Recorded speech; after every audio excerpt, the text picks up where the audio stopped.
watching award-winning D93 News with Samantha Williams and Phil Campbell, number one in the Gem State.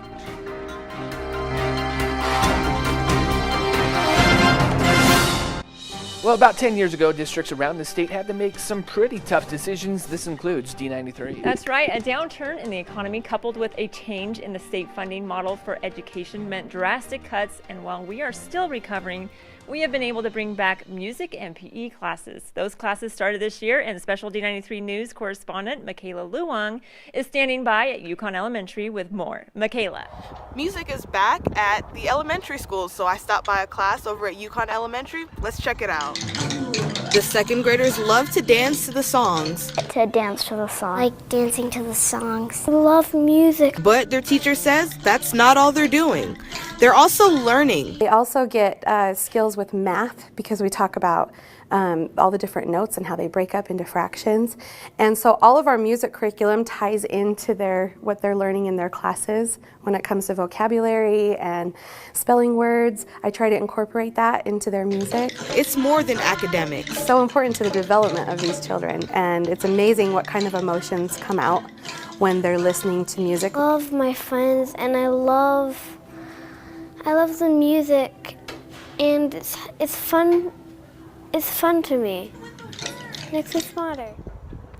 Phil and Sam, back to you. Now, thanks, Michaela. That's awesome. It is a perfect month with KIFI. Sticking with the theme of music, we have an update on the Little Theater situation over at Bonneville High School. We received the inspection report. Based on that inspection report, we put together a bid package.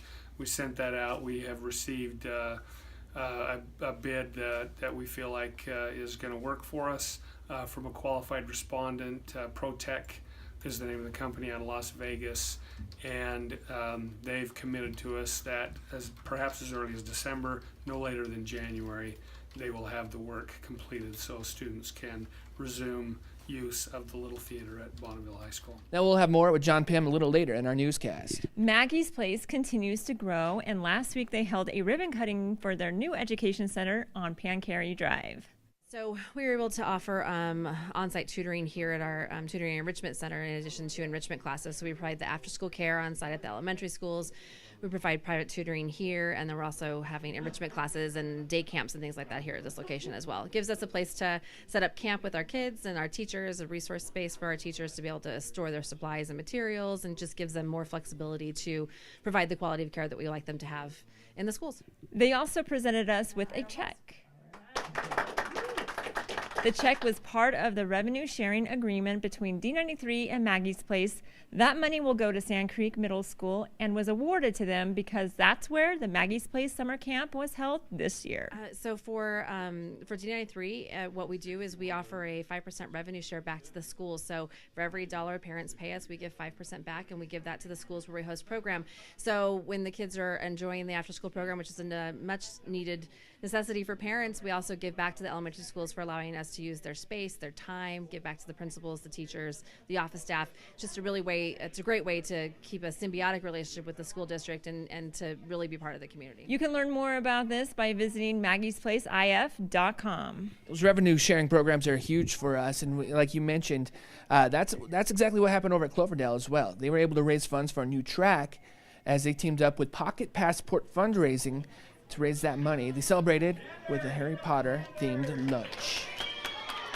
Well, the purpose of my company really is twofold. One is to provide discounts for local businesses, which are good for businesses, good for for us that we go in and spend our hard-earned money.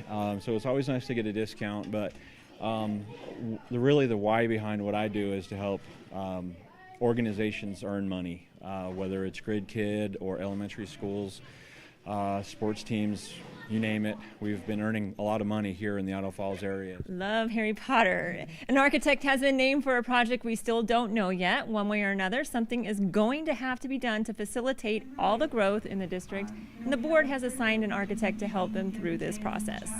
The board currently is trying to determine the best course forward.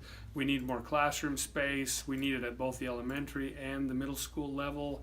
The board's trying to determine how to best pursue that, whether we should pursue an elementary first a middle school first or do both at the same time. Those discussions are in process, and as part of that discussion now, we have an architectural firm and a construction firm that can provide information to the board because they've been officially selected based on the framework that the state has created for those selections. Again, nothing has been decided yet. They will be discussing solutions during the board work session next week. The earliest they can run a board election is March of 2018. Of course, we'll continue to monitor this and bring you the latest updates when they become available. A lot happening there, Sam. We both have attended most of these meetings, and it's a big decision because there's the growth rate. There's obviously, with that growth comes overcrowding, but what they can do with the growth rate and the funding for that, it's going to be interesting to see how the board what they decide to do with that. But we know that they've done their homework. That's for sure. It is, and not only talking about growth and everything else, it's what's best for the students ultimately. Absolutely, that's always at the root of whatever they decide. Well, we're going to wrap it up here at Falls Valley. Special thanks to them for letting us come here today, and we'll see you next week on D93 News.